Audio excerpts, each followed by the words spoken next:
Thì khi làm việc với các bạn thì chúng tôi cũng đã thực hiện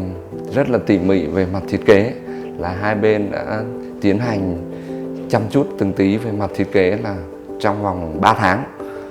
là đã chốt được cái phương án thiết kế. Và khi đến thi công thì tôi lại cảm thấy là rất yên tâm, bởi vì các bạn đã thi công rất là chỉn chu, tỉ mỉ và rất là chuẩn mực và đúng tiến độ.